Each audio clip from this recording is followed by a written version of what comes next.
O ito, nasa long video ko ito ha. Yung nagpapaliwanag ako paano gamitin yung mga iba't ibang klaseng diaper. Kaya dinadala ko dito sa bahay. Oo, dito ko ginawa nag-edit ako ng video. Nandyan sa long video ko. Wala dito sa Reels. Oo. Ito yung diaper, pads. Ito yung night pads na malaki. 'Di ba napakalaki?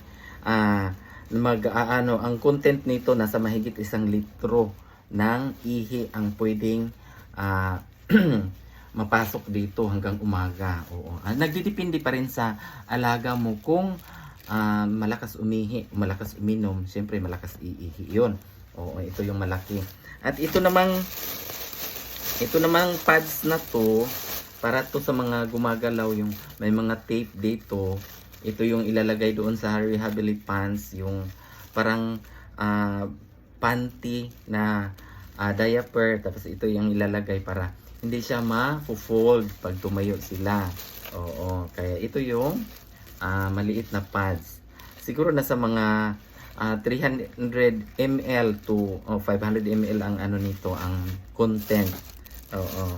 Tapos ito naman yung pang medyo marami-ramihan din to. Yung malakas din siyang umihi, kaya malaki. Oo, ganyan.